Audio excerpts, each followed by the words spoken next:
Aan Christus het God alles onderwerp, hom bo alles verhef en hom aangestel as die hoof van die kerk. Aan almal wat aan Christus behoort, genade en vrede vir julle van God ons Vader en die Here Jesus Christus. Amen.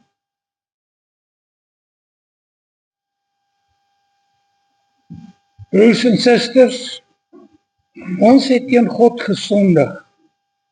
Ons het gedoen wat verkeerd is in sy oë. Laat ons ons lewe ondersoek en onsself vergewis van ons sonde en liefdeloosheid. Hoor die wet soos wat Jesus het opsom in Markus 12, vers 28 tot 31. Een van die skrifgeleerdes het hulle hoor redeneer en het nader gestaan. Toe hy sien dat Jesus hulle 'n goeie antwoord gegee het, vra hy vir hom, wat is die heel grootste gebod? Jesus antwoord hom, die eerste is, luister Israel, Here ons God is die enigste Here. Jy moet die Here jou God lief hê met jou hele hart, en met jou hele siel, en met jou hele verstand, en met al jou krag. Die tweede is, jy moet jou naaste lief hê soos jouself. Geen ander gebod is groter as die twee nie. Broers en susters, ons het sopas deur ons sang ons sonde voor God bely. In 1 Johannes 2 vers 1 verseker God ons dat hy ons vryspreek. En as een van ons sondig, ons het Jesus Christus die regverdige as ons voorspraak by die Vader. Almal wat vrygespreek is, bely opnuut hulle geloof in die drie-enige God. Kom ons bely ons geloof goed. Ons glo in een God, die almagtige Vader, die skepper van die hemel en die aarde en van alle sienlike en onsienlike dinge. En in een Heer Jesus Christus, die enige gebore Seun van God, gebore uit die Vader voor alle tye. God uit God, lig uit lig, waaragtige God uit waaragtige God, verwek, nie gemaak nie, een in wese met die Vader, deur wie alle dinge ontstaan het, wat terwille van ons, die mense, en terwille van ons saligheid, neergedaal het uit die hemel, vlees geword het deur die Heilige Gees uit die Maagd Maria, en mens geword het, wat selfs vir ons gekruisig is, onder Pontius Pilatus, gelei het en begrawe is. En op die derde dag weer opgestaan het volgens die skrifte, wat opgevaar het na die hemel en wat sit aan die regterhand van God die Vader, wat weer sal kom met heerlikheid om te oordeel die wat nog lewe en die wat reeds gesterf het, die se koningsheerskappy geen einde sal hê nie. En in die Heilige Gees, die Heer en lewendmaker, wat van die Vader en die Seun uitgaan, wat saam met die Vader en die Seun aanbid en verheerlik moet word, wat gespreek het deur die heilige profete. Ons glo een heilige algemene kerk, gegrond op die leer van die apostels. Ons bely een doop tot vergifnis van sondes. Ons verwag die opstanding van die ontslapenis en die lewe van die toekomstige eeuw. Amen.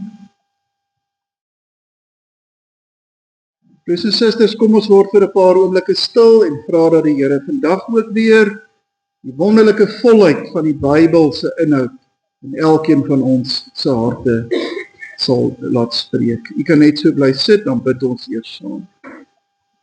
'n wonderlike hemelse Vader, Here, dit is eintlik vir ons wonderlik vanoggend om daaraan te dink dat van hierdie liedere wat ons nou vandag gesing het, sing gelowiges letterlik vir eeue. En Here, dit is omdat hulle net soos ons so diep in hulle harte geraak is deur u wonderlike liefde en u genade, dat ons nie anders kan as om hierdie liedere uit ons hart vir u te sing nie.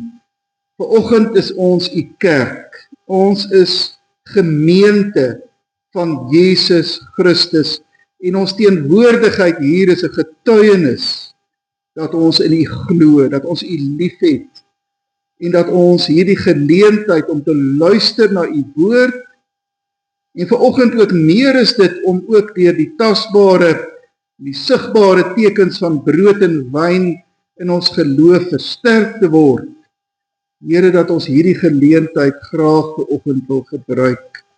U beloof dit in Jesus Christus se eie woorde, dat waar mense selfs 2 of 3 is, en hulle in opregtheid die Here se teenwoordigheid opsoek, daar gebeur die wonder, dat God teenwoordig word, en dat die Here hier is.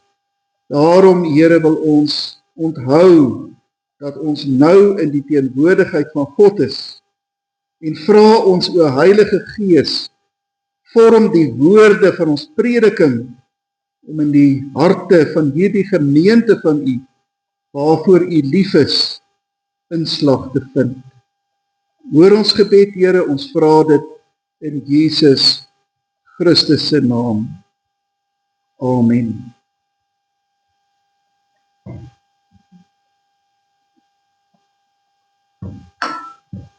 Broers en susters, kom ons lees 'n perikoop uit die brief van Paulus aan die gemeente wat in Filippi was. Hierdie is waarskynlik rekengeleerdes omtrent die tweede laaste brief wat die apostel Paulus skryf. Hierna het hy nog net die tweede Timoteus brief geskryf voordat hy uiteindelik vroeg in die 60er jare van die eerste eeu deur steniging gesterf het. En hierdie is 'n baie besondere brief, want dit is baie duidelik dat die apostel 'n baie noue verband met hierdie gemeente gehad het wat hy in hierdie groot Griekse stad gestig het, en dat daar baie mense in hierdie gemeente was wat eintlik sy persoonlike vriende was. En dit is 'n brief wat ook maar baie persoonlik is en baie keer ook die tranebrief genoem word, omdat Paulus weet dat sy lewe op aarde uitloop en dat hy baie graag aan hierdie mense die wonderlike diepte en die volheid van die evangelie wil bring. En hierdie gedeelte wat ons vandag saam lees is eintlik 'n baie besondere gedeelte. Daar is geleerdes wat glo dat dit eintlik 'n antieke Griekse lied was, wat waarskynlik in die kerk gesing was, wat Paulus eintlik net so in sy Filippense brief insluit.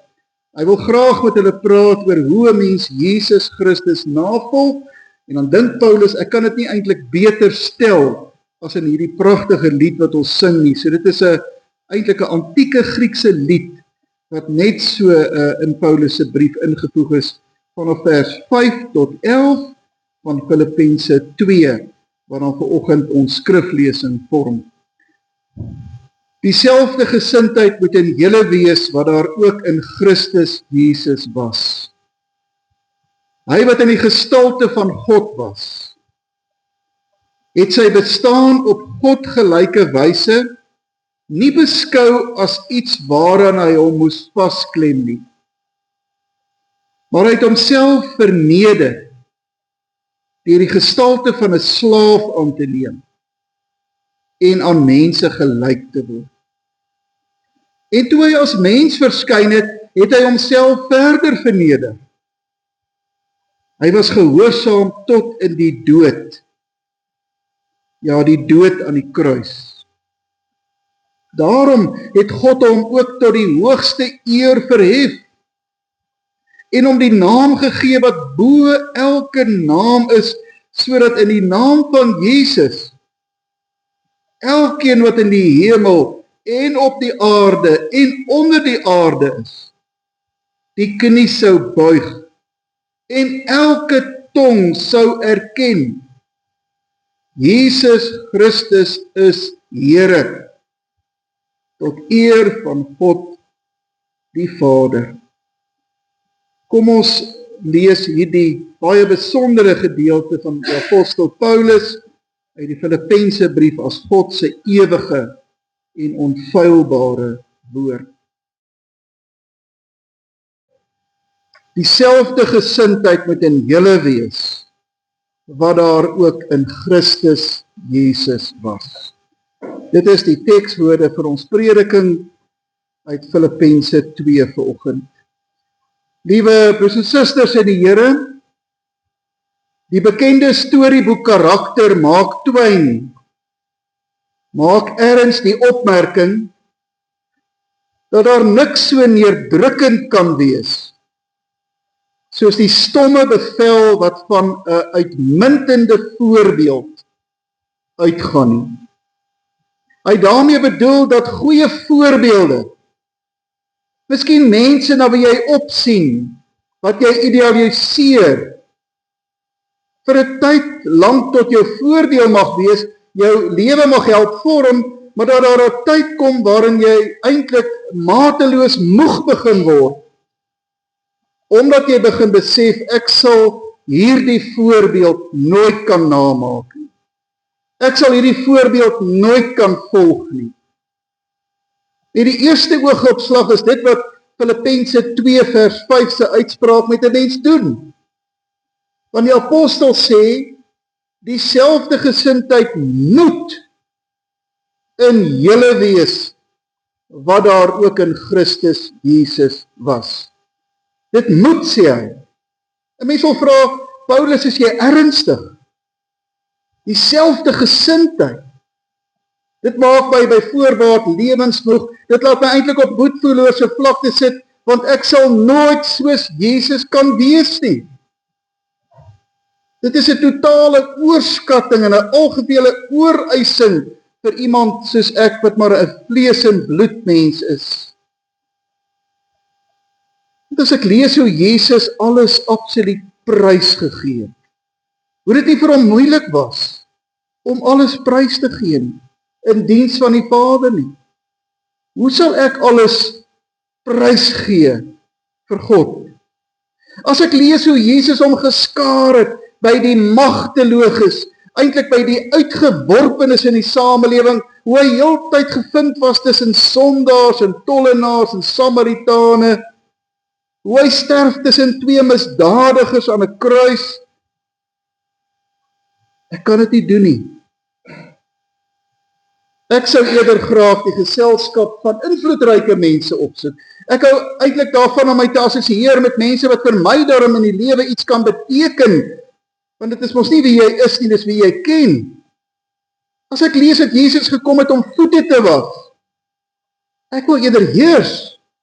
Ek wil eerder die laaste sê, ek wil graag die laaste woord inkry en die gitaar eintlik slaan.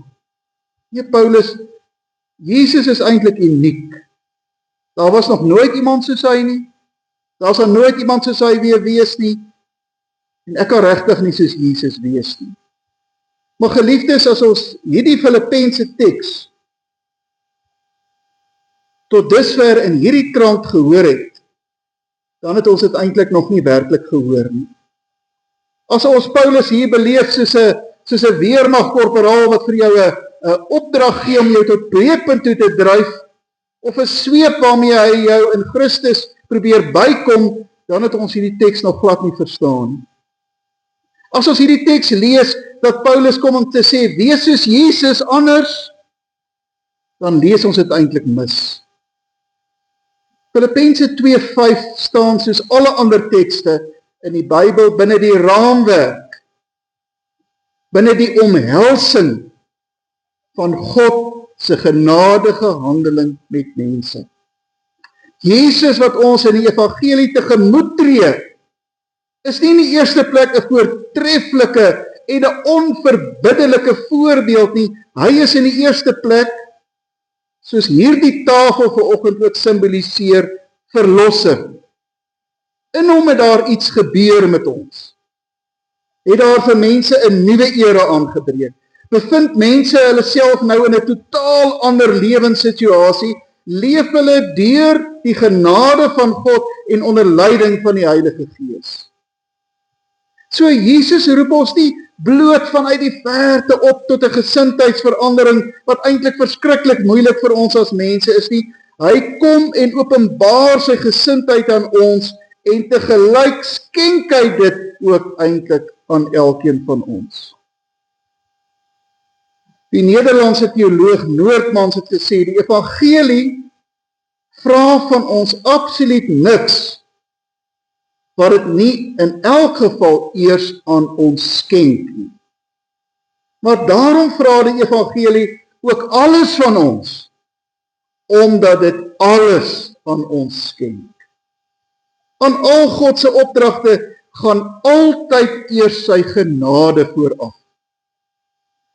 Ons sien dit elke Sondag eintlik wanneer ons Eksodus 20 so mooi lees. Voordat die Here in Eksodus 20 vir die volk Israel sê, jy moet of jy mag nie, kom hy eers om te sê, ek is die God wat jou uit Egipte, uit die plek van slawerny gelei het. Ek is die God wat jou van die sonde vrygespreek het. Jy kan, want ek is die Here jou God wat in jou werk. Daarom kan jy en mag jy so volmaak en so heilig en so aanneemlik vir God as Jesus Christus wees. Ons kan dieselfde gesindheid hê wat in Jesus was, nie vanweë ons voortreffelike vertoning van navolging en ons voorbeeld nie, maar omdat ons uit God se genade daartoe bevry word. Die gesindheid waarvan Filippense 2:5 praat, is nie bloot 'n mooi moraal of 'n ooridealistiese woordspel nie.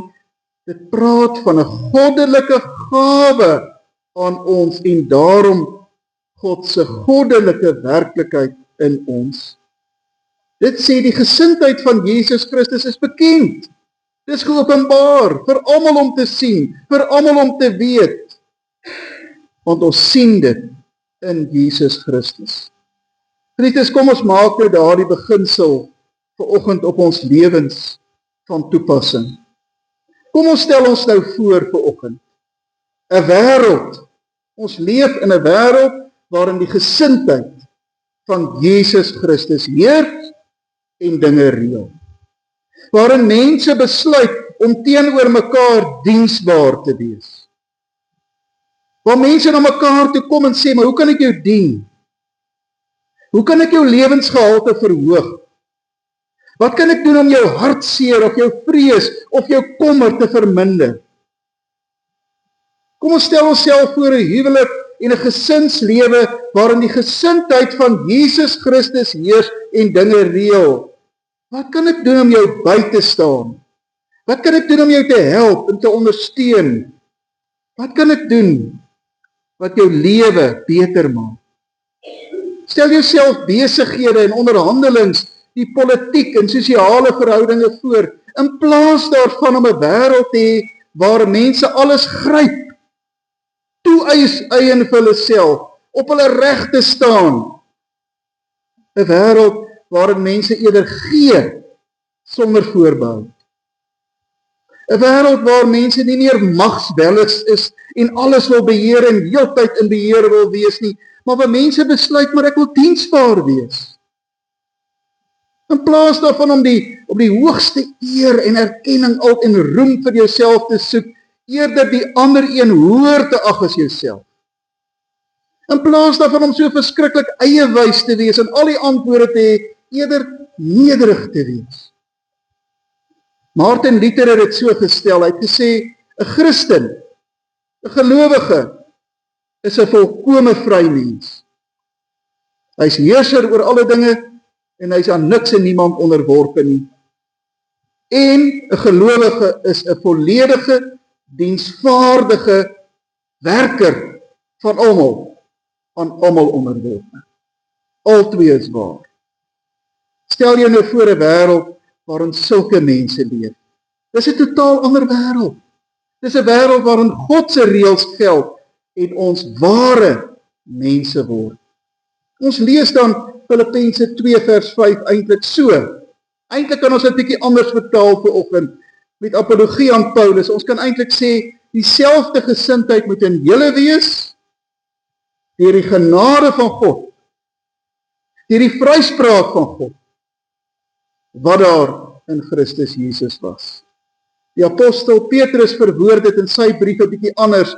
Hy gebruik nie die beeld van 'n voorbeeld wat jy navolg nie. Petrus gebruik die voorbeeld van voetspore. Hy sê Jesus het voetspore gelos. Gaan loop in die voetspore van Jesus. Want die punt van voetspore is, dis klaar gemaak. Jy hoef dit nie te maak nie. Dis amper wanneer jy in 'n gevaarlike yswêreld loop en dan loop die kenner beloop ons nou voor en hy trap en waar hy trap kan jy seker wees dit is die regte plek om te trap. Nou kom almal wat na die tyd loop en hulle trap presies in daai spore en dan sal hulle veilig. Dis wat Petrus sê.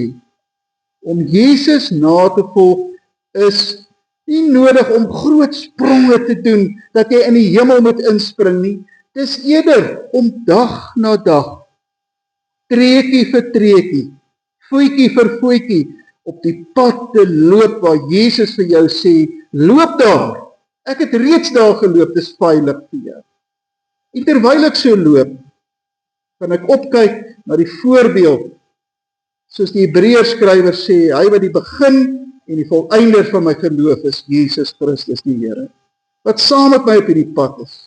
Traan vir traan, kommer vir kommer, geveg vir geveg, stryd vir stryd, is hy die energie in my bene, bewaar my soos 'n skaap wat van die kudde af wegdwaal, is hy vir my die bewaker.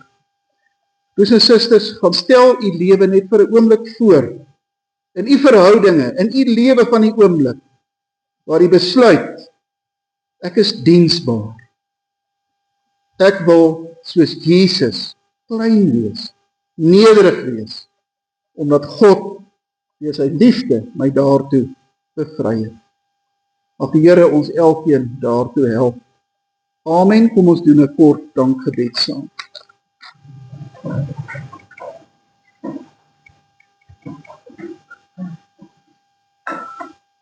Here, ons dankie dat die apostel Paulus gevoel het om hierdie ongelooflike waarheid in sy Filippense brief in te sluit en in die Heilige Gees om daartoe begelei het, om dit so absoluut akkuraat te stel. Here, leer ons om op te kyk na Jesus, vir wie dit glad nie enigsins moeilik was om diensbaar te wees. Leer ons die wonderlike waarde daarvan, wanneer ons in ons eie lewe klein is, en nietig is, en nederig is, en Here ook ander hoër ag as onsself. Dankie dat hierdie gedekte tafel in hierdie kerkgebou vandag juis daardie waarheid onderstreep. Ons leer van daardie Jesus wat sy eie liggaam gegee het, deur pyn en angs, sodat ons vir elke dag kan lewe. Hoor ons gebed en Here, maak dit in ons lewens moontlik om dieselfde gesindheid te hê as wat Jesus Christus gehad het. Amen. Geliefdes, ontvang dan nou die seën van die Here en gaan in sy vrede. Die genade van die Here Jesus Christus en die liefde van God en die gemeenskap van die Heilige Gees sal by julle almal wees. Amen.